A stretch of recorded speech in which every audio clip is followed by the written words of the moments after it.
ಕಳೆದ 2.5 ವರ್ಷದಲ್ಲಿ ಬೈಂದೂರು ಕ್ಷೇತ್ರಕ್ಕೆ ಸುಮಾರು 1680 ಕೋಟಿ ಅನುದಾನ ಬಂದಿದ್ದು ಅಭಿವೃದ್ಧಿಯಲ್ಲಿ ಆಮೂಲಾಗ್ರ ಬದಲಾವಣೆಯಾಗಿದೆ. ಬಹುನಿರೀಕ್ಷಿತ ಯೋಜನೆಗಳಿಂದ ಪ್ರತಿಯೊಬ್ಬರಿಗೂ ಸಮರ್ಪಕ ಸೇವೆ ದೊರೆತಿದೆ. ಈಗ ನಿರ್ಮಾಣವಾಗುತ್ತಿರುವ ಮಿನಿ ವಿಧಾನಸೌಧ ಮುಂದಿನ 1.5 ವರ್ಷದೊಳಗೆ ಲೋಕಾರ್ಪಣೆಗೊಳ್ಳಲಿದೆ ಎಂದು ಶಾಸಕ ಬಿಎಂ ಸುಕುಮಾರ ಶೆಟ್ಟಿ ಹೇಳಿದರು. ಅವರು ರಾಜ್ಯದ ಮುಖ್ಯಮಂತ್ರಿ ಬಿಎಸ್ ಯಡಿಯೂರಪ್ಪ ಇವರಿಂದ ಈ ಹಿಂದೆ ಶಿಲಾನ್ಯಾಸಗೊಂಡಿರುವ ಸುಮಾರು 8.5 ಕೋಟಿ ವೆಚ್ಚದಲ್ಲಿ ನಿರ್ಮಾಣಗೊಳ್ಳುತ್ತಿರುವ ಬೈಂದೂರು ನೂತನ ಮಿನಿ ವಿಧಾನಸೌಧ ಕಾಮಗಾರಿಗೆ ಚಾಲನೆ ನೀಡಿ ಮಾತನಾಡಿದರು. ಈ ಸಂದರ್ಭದಲ್ಲಿ ತಹಶೀಲ್ದಾರ್ ಕಿರಣ್ ಗೌರಯ್ಯ, ಜಿಲ್ಲಾ ಪಂಚಾಯತ್ ಸದಸ್ಯರಾದ ಕೆ ಬಾಬು ಶೆಟ್ಟಿ, ಶಂಕರ ಪೂಜಾರಿ, ಸುರೇಶ್ ಬಟ್ವಾಡಿ, ಬೈಂದೂರು ತಾಲೂಕ್ ಪಂಚಾಯತ್ ಅಧ್ಯಕ್ಷ ಮಹೇಂದ್ರ ಪೂಜಾರಿ, ಉಪಾಧ್ಯಕ್ಷೆ ಮಾಲಿನಿ ಕೆ, ಸಾಮಾಜಿಕ ನ್ಯಾಯ ಸಮಿತಿ ಅಧ್ಯಕ್ಷ ಪುಷ್ಪರಾಜ ಶೆಟ್ಟಿ, ಸದಸ್ಯೆ ಸುಜಾತ ದೇವಾಡಿಗ, ಗುತ್ತಿಗೆದಾರ ಸುಜಯ್ ಉಪಸ್ಥಿತರಿದ್ದರು.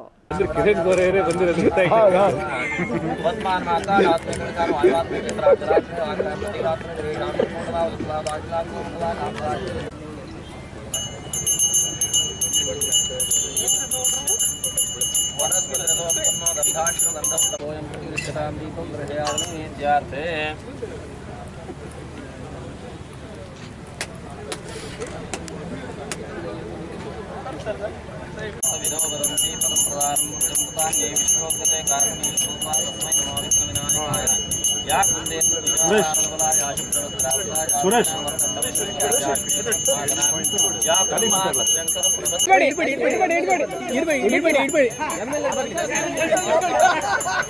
ಹಾಗೆ ಇಟ್ಕೊಳ್ಳಿ ಸರತಣ್ಣ, ಹಾಗೆ ಇಟ್ಕೊಳ್ಳಿ ಸರತಣ್ಣ, ಹಾಗೆ ಇಟ್ಕೊಳ್ಳಿ ಸರತಣ್ಣ.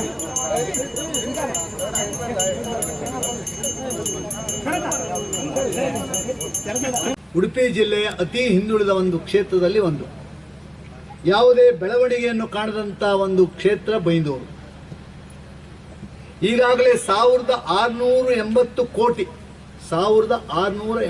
ಕೋಟಿ ಅನುದಾನ ಬಂದಿರುವಂಥ ಕ್ಷೇತ್ರ ಬೈಂದೂರು ವಿಧಾನಸಭಾ ಕ್ಷೇತ್ರ. ಮಿನಿ ವಿಧಾನಸೌಧ ಇನ್ನು 1 ವರ್ಷದಲ್ಲಿ ಇದು ಕಂಪ್ಲೀಟ್ ಆಗುತ್ತೆ. ಯಾಕಂದ್ರೆ ನೀವೇ ಮಾಡಿ ಕಾಂಟ್ರಾಕ್ಟ್ ಕೊಡ್ಲಿಕ್ಕೆಲ್ಲ ಸಬ್ ಕಾಂಟ್ರಾಕ್ಟರ್ ಬಂದ್ರೆ ಅಂತ ಹಿಡಿದು ಒಳಗಾಗ್ತೇವೆ. 1 ವರ್ಷದಲ್ಲಿ ಈ ಕಟ್ಟಡವನ್ನು ಬಿಡುಗಡೆ ಮಾಡಿಕೊಡ್ತೇನೆ ಅಂತ. ಆ ಸಂದರ್ಭದಲ್ಲಿ ಮಾನ್ಯ ಕಂದಾಯ ಮಂತ್ರಿಗಳನ್ನು, ಮುಖ್ಯಮಂತ್ರಿಗಳನ್ನು ಬಹಳಷ್ಟು ಕಾರ್ಯಕ್ರಮ ಕರೆದು ವಿಶೇಷ ಸಮಾರಂಭವನ್ನು ಮಾಡುವುದು.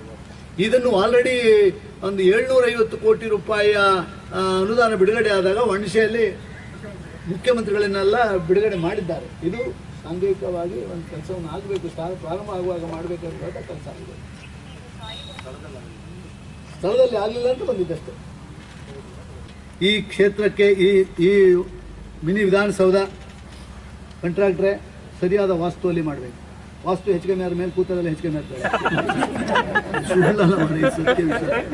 ವಾಸ್ತು ಒಳ್ಳೇದಿರಬೇಕು. ಒಳಗೆ ಕೂತಾರೆ ಹೆಚ್ಚಿಗೆ ಆಗ್ತಾರೆ.